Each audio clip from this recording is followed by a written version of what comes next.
Hi students, welcome to the lecture. Today we will be dealing with ISLM model.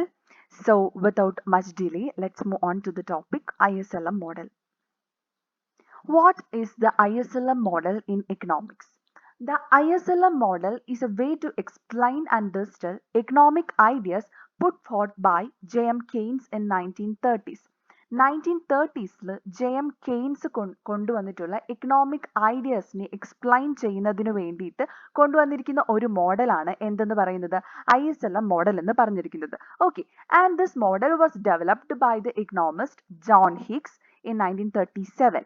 Okay, 1937 John Higgs ആണ് ISLM model അത് എന്താണ് develop ചെയ്തിരിക്കുന്നത്. And it is to explain and distil the economic ideas put forward by J M Keynes. J M കെയ്ൻസിന്റെ ഐഡിയാസിനെ explain ചെയ്യുന്നതിന് വേണ്ടിയിട്ട് John Higgs develop ചെയ്തിരിക്കുന്ന മോഡലാണ് ISLM മോഡൽ.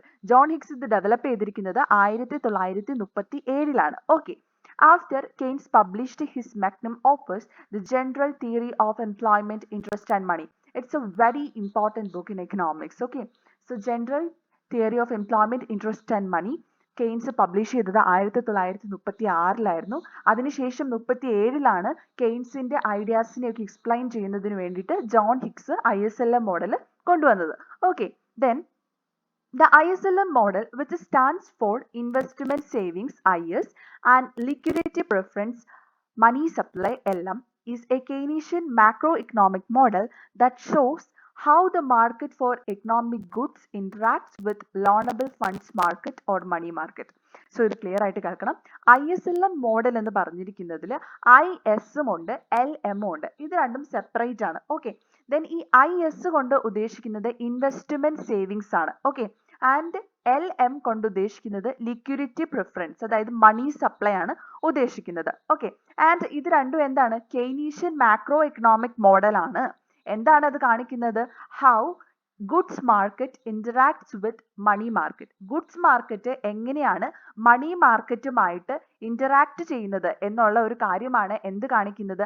ISLM മോഡൽ കാണിക്കുന്നത്. അതിൽ IS എന്ന് പറഞ്ഞിരിക്കുന്നത് ഇൻവെസ്റ്റ്മെന്റ് സേവിങ്സ് അല്ലെങ്കിൽ ഗുഡ്സ് മാർക്കറ്റും, LM എന്ന് പറഞ്ഞിരിക്കുന്നത് ലിക്വിഡിറ്റി പ്രിഫറൻസ് മണി സപ്ലൈ അല്ലെങ്കിൽ മണി മാർക്കറ്റുമാണ്, അല്ലെങ്കിൽ ലോണബിൾ ഫണ്ട്സ് മാർക്കറ്റുമാണ് കാണിക്കുന്നത്. Okay, it is represented as A graph in which IS and LM curve intersect to show the short run equilibrium between interest rates and output. Interest ratesഉം ഔട്ട്പുട്ടും തമ്മിലുള്ള ഒരു short run equilibrium കാണിക്കുന്നതിന് വേണ്ടിയിട്ട് ഈ IS കർവും LM കർവും കൂടി intersect ചെയ്തിരിക്കുന്ന ഒരു point നമുക്ക് കണ്ടുപിടിച്ചാൽ മതി. ഓക്കെ, അത് നമുക്ക് നോക്കാം നെക്സ്റ്റ് സ്ലൈഡിൽ. ഇവിടെ നോക്ക്, ഇവിടെ നമുക്ക് X ആക്സിസിൽ ഔട്ട്പുട്ട് ആണുള്ളത്, Y ആക്സിസിൽ ഇൻട്രസ്റ്റ് റേറ്റ് ആണുള്ളത്. ഇവിടെ IS കർവ് കണ്ടോ, IS കർവ് ആണ് ഈ റെഡ് ലൈനിൽ കാണിച്ചിരിക്കുന്നത്, and it is downward sloping curve. And LM curve എന്ന് പറഞ്ഞിരിക്കുന്നത് എന്താണ്? ഒരു അപ്വേർഡ് സ്ലോപ്പിംഗ് കർവ് ആണ്. ഇത് രണ്ടും ഇന്റർസെക്ട് ചെയ്തിരിക്കുന്ന പോയിന്റ് കണ്ടോ, O എന്ന് പറഞ്ഞിരിക്കുന്ന പോയിന്റ് ആണ് അവിടെ ഇന്റർസെക്ഷൻ പോയിന്റ് എന്ന് പറഞ്ഞിരിക്കുന്നത്. സോ അതാണ് ഷോർട്ട് റൺ ഇക്വിലിബറിയം എന്ന് പറഞ്ഞിരിക്കുന്നത്. ഓക്കെ, ക്ലിയർ ആയെന്ന് വിശ്വസിക്കുന്നു. Then ഇവിടെ എന്താണ് കാണിച്ചിരിക്കുന്നത്? It represents the graph in which IS and LM curve intersect to show the short run equilibrium between interest rates and output. Interest ratesഉം ഔട്ട്പുട്ടും തമ്മിലുള്ള ഒരു ഷോർട്ട് റൺ ഇക്വിലിബറിയം കാണിക്കുന്നതിന് വേണ്ടിയിട്ട് ISLM കർവുകൾ തമ്മിൽ ഇന്റർസെക്ട് ചെയ്തിട്ടുണ്ടെങ്കിൽ ആ ഒരു പോയിന്റ് ആണ്, O എന്ന് പറഞ്ഞിരിക്കുന്ന പോയിന്റ് ആണ് ഇവിടെ കാണിച്ചിരിക്കുന്നത്. അതാണ് അവിടുത്തെ ഷോർട്ട് റൺ ഇക്വിലിബറിയം എന്ന് പറയുന്നത്. ക്ലിയർ ആയെന്ന് വിശ്വസിക്കുന്നു. Moving on further. What is the ISLM model? ISLM model appears as a graph that shows the intersection of goods and money market.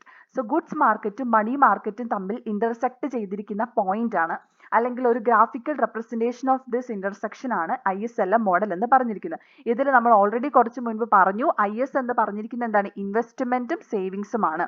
LM curve എന്ന് പറഞ്ഞിരിക്കുന്നത് ലിക്വിഡിറ്റിയും മണിയുമാണ്. ഓക്കെ, ഇനി നമ്മൾ vertical axis of the graph R represents the interest rate on government bonds. Okay, അപ്പൊ government ബോണ്ട്സിലുള്ള interest റേറ്റിനെയാണ് R എന്ന് പറഞ്ഞിരിക്കുന്ന ഒരു ലെറ്ററാണ് നമ്മളിവിടെ ഡെപിക്റ്റ് ചെയ്യാനായിട്ട് പോകുന്നത്. And ISLM model attempts to explain a way to keep economy in balance through equilibrium of money supply versus interest rates. So interest റേറ്റ്സും money സപ്ലൈയും base ചെയ്തുകൊണ്ട് എക്കോണമീനെ ഒരു ഇക്വിലിബറിയത്തിൽ ബാലൻസ് ചെയ്യുന്നതിന് വേണ്ടിയിട്ടാണ് ISLM മോഡൽ അറ്റംപ്റ്റ് ചെയ്യുന്നത്. ഈ ISLM മോഡലിനെ വിളിക്കുന്ന മറ്റൊരു പേരാണ് ഹിഗ്സ് ഹാൻസൺ മോഡൽ. നമ്മൾ ഓൾറെഡി പറഞ്ഞു ഹിഗ്സ് ആണ് എന്ത് ഡെവലപ്പ് ചെയ്തിരിക്കുന്നത്, ISLM മോഡൽ ഡെവലപ്പ് ചെയ്തിരിക്കുന്നത്. ആൻഡ് അത് എന്തിനു വേണ്ടിയിട്ടാണ് ഡെവലപ്പ് ചെയ്തിരിക്കുന്നത്?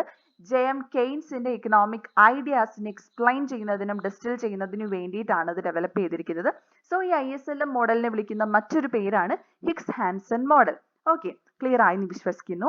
Moving on. ഇനി നമുക്ക് ഈ ISLM മോഡലിനെ ഒന്ന് ബ്രേക്ക് ചെയ്ത് നോക്കാം. നമ്മൾ ഓൾറെഡി പറഞ്ഞു ഇൻവെസ്റ്റ്മെന്റ് സേവിങ്സും ലിക്വിഡിറ്റി മണിയുമാണ് എന്തെന്ന് പറഞ്ഞിരിക്കുന്നത് ISLM എന്ന് പറയുന്നത് അല്ലേ. സോ നമുക്ക് കുറച്ചും കൂടി ക്ലിയർ ആയിട്ട് അത് എന്താണെന്നൊന്ന് നോക്കാം. Then in order to gain full understanding of how the four components work together, it is important to first understand what each component means on its own. നമുക്ക് ഓരോ കമ്പോണന്റും എന്താണ് മീൻ ചെയ്യുന്നതെന്ന് അറിഞ്ഞിട്ടുണ്ടെങ്കിൽ മാത്രമാണല്ലോ നമുക്ക് ക്ലിയർ ആയിട്ട് ആ മോഡൽ എന്താണെന്ന് മനസ്സിലാവത്തുള്ളൂ. സോ അതെന്താണ് നമുക്ക് നോക്കാം. ഫസ്റ്റ് വൺ എന്ന് പറഞ്ഞിരിക്കുന്നത് എന്താണ്? ഇൻവെസ്റ്റ്മെന്റ്. ഓക്കെ, അപ്പൊ നമ്മൾ ഫസ്റ്റ് വൺ ഇൻവെസ്റ്റ്മെന്റ് എടുക്കുകയാണ്. In macroeconomics, investment is defined as the quantity of goods purchased in a period of time that are not consumed or used in that time. Okay, എന്താണ് ഇവിടെ പറഞ്ഞിരിക്കുന്നത്? ഒരു particular ടൈമിൽ ഒരു certain quantity of goods purchase ചെയ്തു and ആ same ടൈമിൽ അത് കൺസ്യൂം ചെയ്യുന്നില്ല എന്നുണ്ടെങ്കിൽ മാക്രോ എക്കണോമിക്സിൽ അതിനെ പറയുന്ന പേരെന്താണ്? ഇൻവെസ്റ്റ്മെന്റ് എന്നാണ് പറഞ്ഞിരിക്കുന്നത്. And investment increases as interest rates decreases. Okay, അപ്പൊ ഇൻവെസ്റ്റ്മെന്റ് എപ്പോഴാണ് ഇൻക്രീസ് ചെയ്തത്? ഇൻട്രസ്റ്റ് റേറ്റ്സ് കുറയുമ്പോഴാണ്. അതായത് ഇൻവെസ്റ്റ്മെന്റും അതേപോലെ തന്നെ ഇൻട്രസ്റ്റ് റേറ്റ്സും തമ്മിൽ എങ്ങനെയുള്ള റിലേഷൻ ആണ്? ഒരു ഇൻവേഴ്സ് റിലേഷൻ ആണ് നമുക്ക് കാണാനായിട്ട് സാധിക്കുന്നത്. ക്ലിയർ ആയെന്ന് വിശ്വസിക്കുന്നു. ഇൻവെസ്റ്റ്മെന്റും ഇൻട്രസ്റ്റ് റേറ്റ്സും തമ്മിൽ ഒരു ഇൻവേഴ്സ് റിലേഷൻ ആണ്. അതുകൊണ്ട് തന്നെ ഇൻവെസ്റ്റ്മെന്റ് കൂടിയിട്ടുണ്ടെങ്കിൽ ഇൻട്രസ്റ്റ് റേറ്റ് കുറയും, അല്ലെങ്കിൽ ഇൻട്രസ്റ്റ് റേറ്റ് കുറയുവാണെങ്കിൽ അതിനർത്ഥം ഇൻവെസ്റ്റ്മെന്റ്സ് കൂടും എന്നുള്ളതാണ്. അതിന് മറ്റൊരു കാരണം എന്ന് പറഞ്ഞിരിക്കുന്നത് നമുക്ക് ഓൾറെഡി അറിയാം, നമ്മൾക്ക് കൂടുതലായിട്ട് നമ്മുടെ ഇൻകത്തിന് ഇൻട്രസ്റ്റ് ആണ് കൂടുതൽ കിട്ടുന്നതെങ്കിൽ നമ്മൾ ആരെങ്കിലും ഇൻവെസ്റ്റ് ചെയ്യോ? കൂടുതലായിട്ട് നമ്മൾ അത് ബാങ്കിൽ ഡെപ്പോസിറ്റ് ചെയ്ത് ഇൻട്രസ്റ്റ് വെച്ച് ജീവിക്കാനാണ് നോക്കത്തുള്ളൂ. ആ സെയിം ലോജിക്കാണ് ഇവിടെ. ഇൻവെസ്റ്റ്മെന്റ്സ് കുറയുവാണ് എന്നുകൊണ്ട് നമ്മൾ ഉദ്ദേശിക്കുന്നത് കൂടുതൽ ഇൻട്രസ്റ്റ് റേറ്റ്സ് ഉണ്ട്, അപ്പോൾ കൂടുതൽ ആൾക്കാർ സേവ് ചെയ്യാനായിരിക്കും നോക്കുന്നത്. അതുകൊണ്ടാണ് അതിന് തമ്മിൽ ഒരു ഇൻവേഴ്സ് റിലേഷൻഷിപ്പ് വന്നിരിക്കുന്നത്. ഇനി നമ്മൾ സേവിങ്സ് എന്താണെന്നാണ് നോക്കുന്നത്. സേവിങ്സ് എന്ന് പറഞ്ഞിരിക്കുന്നത് മറ്റൊരു വേർഡ് എന്ന് പറഞ്ഞിരിക്കുന്നത്, അല്ലെങ്കിൽ അതിന് പറയുന്ന മറ്റൊരു വേർഡാണ് ഡിഫേർഡ് കൺസപ്ഷൻ എന്നുള്ളത്. Okay, that is income that is not spend. അതായത് നമ്മുടെ കയ്യിൽ ഒരു ഇൻകം ഉണ്ട്. ഫോർ എക്സാമ്പിൾ ഇപ്പം എൻ്റെ സാലറി ഒരു 4000 ആണ് എന്നുണ്ടെങ്കിൽ അതിൽ ഒരു 2000 ഞാൻ എൻ്റെ കൺസപ്ഷന് വേണ്ടിയിട്ട് അല്ലെങ്കിൽ എൻ്റെ ആവശ്യങ്ങൾക്ക് വേണ്ടിയിട്ട് ഞാൻ ഉപയോഗിച്ചു. ബാലൻസ് ഉള്ള 2000 എന്ന് പറഞ്ഞിരിക്കുന്നത് ഞാൻ ഉപയോഗിക്കാതെ വെച്ചിരിക്കുന്ന എമൗണ്ട് ആണ്. ആ എമൗണ്ടിനെയാണ് നമ്മൾ എന്തെന്ന് പറയുന്നത്? സേവിങ്സ് എന്ന് പറയുന്നത്. Okay, as interest rates fall savings also fall. അപ്പൊ നോക്കിക്കേ, ഇൻട്രസ്റ്റ് റേറ്റ്സും സേവിങ്സും തമ്മിൽ എങ്ങനത്തെ റിലേഷൻ ആണ്? ഡയറക്റ്റ് റിലേഷൻ ആണ്. ഓക്കെ, അപ്പൊ എന്താണ്? ഇൻട്രസ്റ്റ് റേറ്റ്സ് ആറും സേവിങ്സ് എസും തമ്മിൽ എങ്ങനത്തെ റിലേഷൻ ആണ്? ഡയറക്റ്റ് ആയിട്ടുള്ള ഒരു റിലേഷൻ ആണ്. അതായത് ഇൻട്രസ്റ്റ് റേറ്റ്സ് കൂടിയിട്ടുണ്ടെങ്കിൽ സേവിങ്സ് കൂടും. ഇൻ കേസ് ഇൻട്രസ്റ്റ് റേറ്റ്സ് കുറഞ്ഞിട്ടുണ്ടെങ്കിൽ എന്താ സംഭവിക്കുക? സേവിങ്സ് കുറയും. ക്ലിയർ ആയെന്ന് വിശ്വസിക്കുന്നു. ഇതൊക്കെയാണ് ഇൻവെസ്റ്റ്മെന്റ്സും സേവിങ്സും എന്താണെന്ന് നമ്മൾ നോക്കി. അതായത് IS എന്ന് പറഞ്ഞിരിക്കുന്ന കാര്യം എന്താണെന്ന് നമുക്ക് നോക്കി. ഇനി നമ്മൾ ലിക്വിഡിറ്റിയും മണിയും സപ്ലൈയും എന്താണെന്ന് നോക്കാം. Okay, first one is liquidity. Liquidity refers to the demand for and amount of real money in all of its forms in an economy. അതായത് മണി, റിയൽ മണിയുടെ എമൗണ്ടും അതിന്റെ ഡിമാൻഡുമാണ് എന്തെന്ന് പറയുന്നത്? ലിക്വിഡിറ്റി കൊണ്ട് ഉദ്ദേശിക്കുന്നത്. ഓക്കെ, അത് ഏത് ഫോമിലും ആയിരിക്കാം. Okay, then those who part with liquidity in form of savings or investing are rewarded through interest payments or dividend. So ഈ ലിക്വിഡിറ്റിനെ പാർട്ട് ചെയ്യുന്നതിന് വേണ്ടിയിട്ട് സേവിങ്സും ഇൻവെസ്റ്റ്മെന്റ്സും ഉപയോഗിക്കുന്നവരുണ്ട്. അപ്പൊ അവരെ റിവാർഡ് ചെയ്യുന്നതാണ് ഇൻട്രസ്റ്റ് പേയ്മെന്റ്സും ഡിവിഡൻസും യൂസ് ചെയ്തിട്ട്. അതായത് സേവ് ചെയ്തിട്ടുണ്ടെങ്കിൽ നമുക്ക് എന്ത് കിട്ടും? ഇൻട്രസ്റ്റ് കിട്ടും. അതായത് സേവിങ്സിനുള്ള റിവാർഡാണ് ഇൻട്രസ്റ്റ് പേയ്മെന്റ്സ്. അതുപോലെ തന്നെ എന്താണ്? നമ്മൾ ഇൻവെസ്റ്റ് ചെയ്താൽ നമുക്ക് ഡിവിഡൻസ് കിട്ടും. അതെന്താണ്? അതും ഒരു റിവാർഡാണ്. ഓക്കെ, അപ്പൊ ഈ ലിക്വിഡിറ്റിനെ പാർട്ട് ചെയ്ത് കഴിയുമ്പോൾ നമുക്ക് കിട്ടുന്ന റിവാർഡ്സ് ആണ് എന്ത്? ഇൻട്രസ്റ്റ് പേയ്മെന്റ്സും ഡിവിഡൻസും. ക്ലിയർ ആയെന്ന് വിശ്വസിക്കുന്നു. ലിക്വിഡിറ്റി എന്ന് പറഞ്ഞിരിക്കുന്നത് റിയൽ മണിയുടെ എമൗണ്ടും അതിന്റെ ഡിമാൻഡുമാണ്. അത് ഏത് ഫോമിൽ വേണമെങ്കിലും ആകാം എക്കോണമിയിൽ. ഓക്കെ, ഇനി വരുന്ന മണിയാണ്. മണി എന്ന് പറഞ്ഞിരിക്കുന്നത് is any variable record or item that can be used as a means of paying for goods and services. നമ്മുടെ ഗുഡ്സിനും സർവീസസിനും നമുക്ക് കൊടുക്കാൻ പറ്റുന്ന പേയ്മെന്റ്, ആ ഒരു പേയ്മെന്റിനെയാണ്, അല്ലെങ്കിൽ ആ ഒരു പേയ്മെന്റിന്റെ വെരിഫയബിൾ റെക്കോർഡിനെയാണ് നമ്മൾ എന്തെന്ന് പറയുന്നത്? മണി എന്ന് പറഞ്ഞിരിക്കുന്നത്. It's A simple logic. നമ്മൾ എന്തെങ്കിലും സാധനം മേടിച്ചിട്ടുണ്ടെങ്കിൽ നമ്മൾ ആ സാധനം വാങ്ങിച്ചതിന് നമ്മൾ കൊടുക്കുന്ന എമൗണ്ട് അല്ലെങ്കിൽ നമ്മൾ പേ ചെയ്യുന്ന സാധനം അതെന്താണോ അതാണ് മണി. ഓക്കെ, ക്ലിയർ ആയെന്ന് വിശ്വസിക്കുന്നു. അതൊരു വെരിഫയബിൾ റെക്കോർഡ് ആണെന്നും പറയുന്നുണ്ട്. Then moving on, characteristics of ISLM graph. ഇനി ISLM ഗ്രാഫിന്റെ ക്യാരക്ടറിസ്റ്റിക്സ് എന്താണെന്നാണ് നമുക്ക് നോക്കുന്നത്. ഇനി ISLM ഗ്രാഫ് എന്ന് പറയുന്നത് നമുക്ക് ഓൾറെഡി അറിയാം, രണ്ട് കാര്യങ്ങളാണ് അതിനകത്തുള്ളത്. എന്തൊക്കെയാണ്? IS ഉണ്ട്, LM ഉണ്ട്. IS എന്ന് പറയുമ്പോൾ ഇൻവെസ്റ്റ്മെന്റും സേവിങ്സും, LM എന്ന് പറയുമ്പോഴത്തേക്കും ലിക്വിഡിറ്റി മണിയുമാണ്. IS ഗുഡ്സ് മാർക്കറ്റിനെയും LM ലോണബിൾ ഫണ്ട്സ് മാർക്കറ്റ് അല്ലെങ്കിൽ മണി മാർക്കറ്റിനെയുമാണ് കാണിക്കുന്നത്. ഇത്രയും ക്ലിയർ ആയിട്ട് എപ്പോഴും ഓർത്ത് വെക്കണം കേട്ടോ. അത് രണ്ടും വളരെ ഇമ്പോർട്ടന്റ് ആണ്. അത് ബേസ് ചെയ്തിട്ട് നമ്മളിപ്പോൾ പറഞ്ഞ എല്ലാ എക്സ്പ്ലനേഷൻസും ഈസി ആയിട്ട് എഴുതാനും പറ്റും. ഇനി gross domestic product GDP or Y is placed on the horizontal axis. അതായത് ഇൻകം അല്ലെങ്കിൽ GDP ആയിരിക്കും ഹൊറിസോണ്ടൽ ആക്സിസിൽ ഉണ്ടായിരിക്കുക. Okay, and it is increasing towards right സൈഡിലോട്ടേക്ക് എന്താണ് ഈ GDP എന്ന് പറഞ്ഞിരിക്കുന്നത് എന്താണ് ഇൻക്രീസ് ചെയ്യും. ക്ലിയർ ആയെന്ന് വിശ്വസിക്കുന്നു. And the interest rates or I or R is making up in the vertical axis. So vertical ആക്സിസിൽ എന്തായിരിക്കും വരുന്നത്?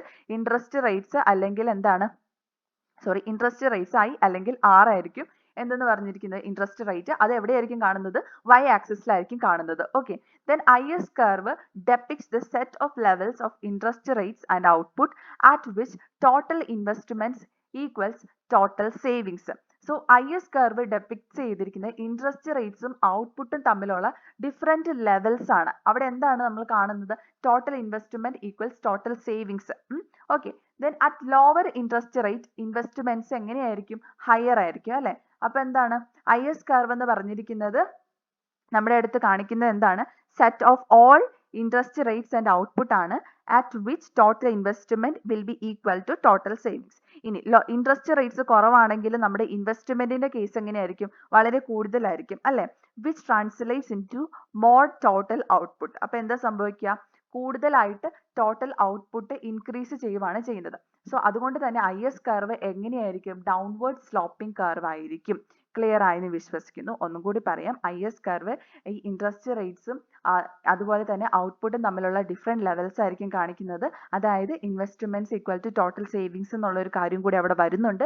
അതായത് ഇപ്പൊ ഇൻട്രസ്റ്റ് റേറ്റ്സ് കുറഞ്ഞു കഴിയുമ്പോഴത്തേക്ക് എന്താണ് ഇൻവെസ്റ്റ്മെന്റ്സ് എങ്ങനെയാണ് കൂടും? നമ്മൾ ഓൾറെഡി പറഞ്ഞു അല്ലെ? എങ്ങനെയാണ് ഇൻട്രസ്റ്റ് റേറ്റ്സും ഇൻവെസ്റ്റ്മെന്റും തമ്മിൽ എന്ത് റിലേഷൻ ആണ്? ഇൻവേഴ്സ് റിലേഷൻഷിപ്പ് ആണ് നമ്മൾ ഓൾറെഡി പറഞ്ഞു. സോ ഈ ഇൻവെസ്റ്റ്മെന്റ്സിനെ നമ്മൾ എങ്ങനെയായിട്ട് കൺവേർട്ട് ചെയ്യുവാണ്?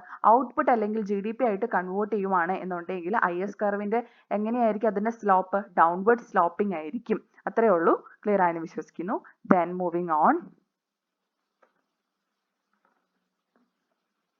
LM curve depicts set of all levels of income and interest rates at which money supply equals money demand. അതായത് മണി സപ്ലൈ മണി ഡിമാൻഡുമാണ് LM കർവ് കാണിക്കുന്നത്. ഓക്കെ, അപ്പൊ എന്താ സംഭവിക്കുക? മണി സപ്ലൈ ഇൻക്രീസ് ചെയ്യുന്നു. അതുപോലെ തന്നെ മണി സപ്ലൈ ഇൻക്രീസ് ചെയ്ത് കഴിയുമ്പോഴത്തേക്ക് എന്താ സംഭവിക്കാം?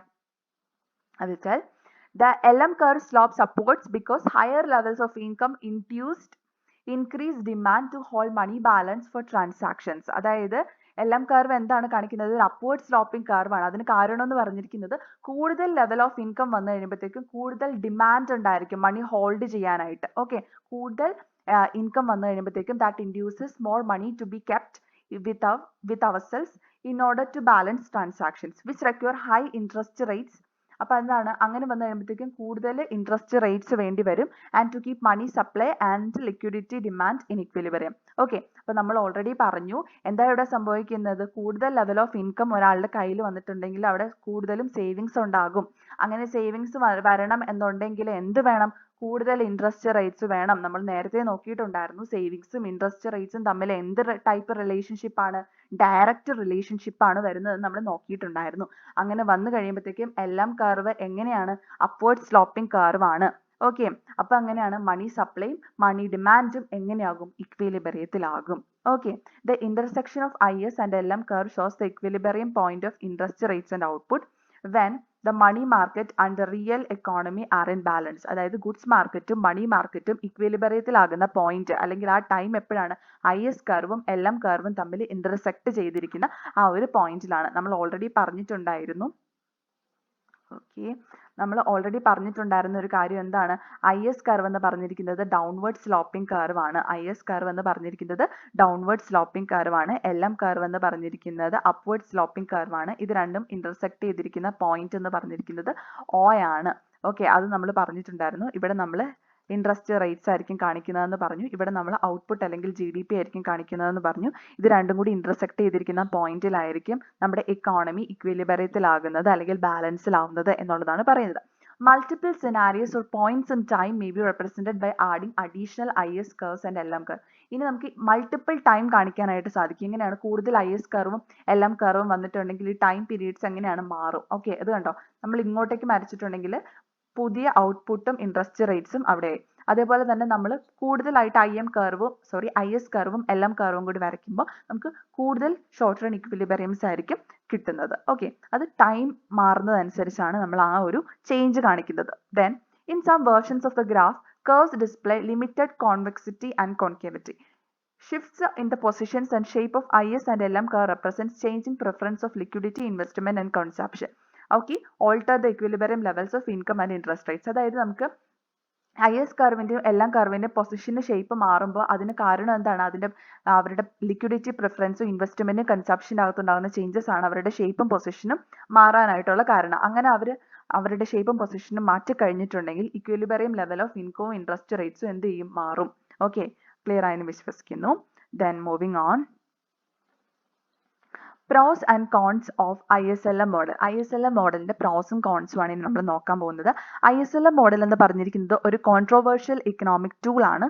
And it has A number of detractors including creator Hicks himself, who said that the model is best used as a classroom tool rather than practical application. So ISLM model എന്ന് പറഞ്ഞിരിക്കുന്ന ഒരു കോൺട്രോവേഴ്ഷ്യൽ economic tool ആണ്. ഇതിന്റെ നിർമ്മാതാവായിട്ടുള്ള Higgs തന്നെ പറയുന്നുണ്ട് എന്താണ്, ഇതൊരു class room tool ആണ്, പ്രാക്ടിക്കൽ ആപ്ലിക്കേഷനേക്കാൾ കൂടുതൽ നമുക്ക് ഒരു ക്ലാസ് റൂം ടൂൾ ആയിട്ട് മാത്രമേ ഉപയോഗിക്കാവുള്ളൂ എന്നുള്ളത്. However, pros is using the model. Then pros എന്തൊക്കെയാണെന്ന് നോക്കാം. The model is commonly used to explain Keynesian macroeconomics in a basic level. Basic ലെവലിൽ Keynesian macroeconomicsനെ പഠിക്കുന്നതിന് വേണ്ടിയിട്ടും എക്സ്പ്ലെയിൻ ചെയ്യുന്നതിന് വേണ്ടിയിട്ടും നമ്മൾ ഉപയോഗിക്കുന്നതാണ് എന്ത്? ISLM model. And it is a good introduction to the first approximation of policy making. Policy മേക്കിങ്ങിന്റെ first approximation ഉള്ള വളരെ നല്ലൊരു എക്സാമ്പിൾ അല്ലെങ്കിൽ ഒരു ഇൻട്രൊഡക്ടറി പാർട്ടാണ് എന്തെന്ന് പറഞ്ഞിരിക്കുന്നത്? ISLM model. Then cons എന്തൊക്കെയാണെന്ന് നോക്കാം. It does not take into account huge variety of factors that come to play in modern economy such as international trade, demand and capital flows. അതായത് capital flowing, international trade, demand, അങ്ങനത്തെ നമ്മുടെ ഇപ്പോഴത്തെ എക്കോണമിയിൽ play ചെയ്തിരിക്കുന്ന important ഫാക്ടേഴ്സിനെ ഒന്നും ഇത് taking in to account ഇല്ല. Okay, അല്ലെങ്കിൽ അത് കണക്കാക്കുന്നില്ല. Then takes a simplistic approach to fiscal policy, money market and money supply. അതായത് മണി മാർക്കറ്റിലും മണി സപ്ലൈയും ഫിസിക്കൽ പോളിസിനെ ബേസ് ചെയ്തിട്ട് ഒരു സിംപ്ലിസ്റ്റിക് അപ്രോച്ച് ആണ് എടുക്കുന്നത്. Central banks today is most advanced economies prefer to control interest rates on open market. അതായത് ഇപ്പം വളരെ advanced ആയിട്ടുള്ള economies ഒക്കെ കൺസിഡർ ചെയ്യുവാണെങ്കിൽ അവരുടെ സെൻട്രൽ ബാങ്ക്സ് എന്ന് പറഞ്ഞിരിക്കുന്നത് ഇൻട്രസ്റ്റ് റേറ്റ്സിനെയൊക്കെ ഓപ്പൺ മാർക്കറ്റിൽ കൺട്രോൾ ചെയ്യാനായിട്ടാണ് പ്രിഫർ ചെയ്യുന്നത്.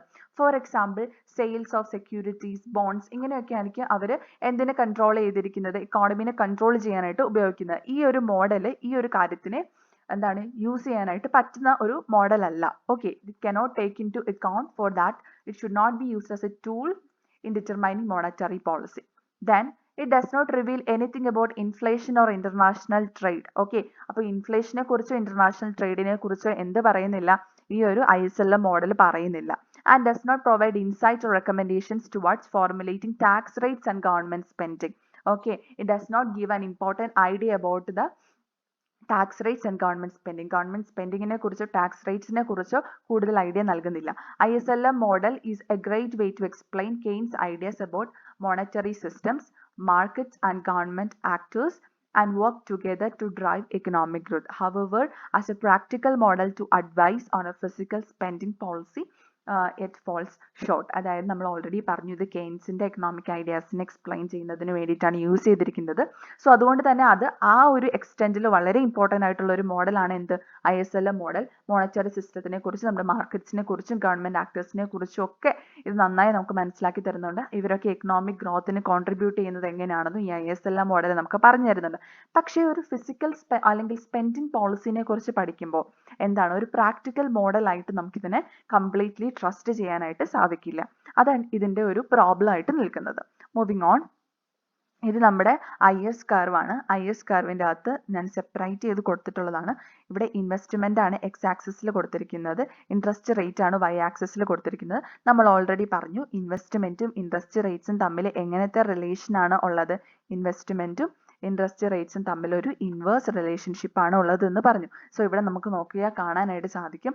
ആദ്യം I1 എന്ന് പറഞ്ഞിരിക്കുന്ന ഇൻട്രസ്റ്റ് റേറ്റിൽ ഇൻവെസ്റ്റ്മെൻറ്റ് R1 എന്ന് പറഞ്ഞിരിക്കുന്ന ഇൻട്രസ്റ്റ് റേറ്റ്സ് ഉള്ളപ്പോഴായിരുന്നു.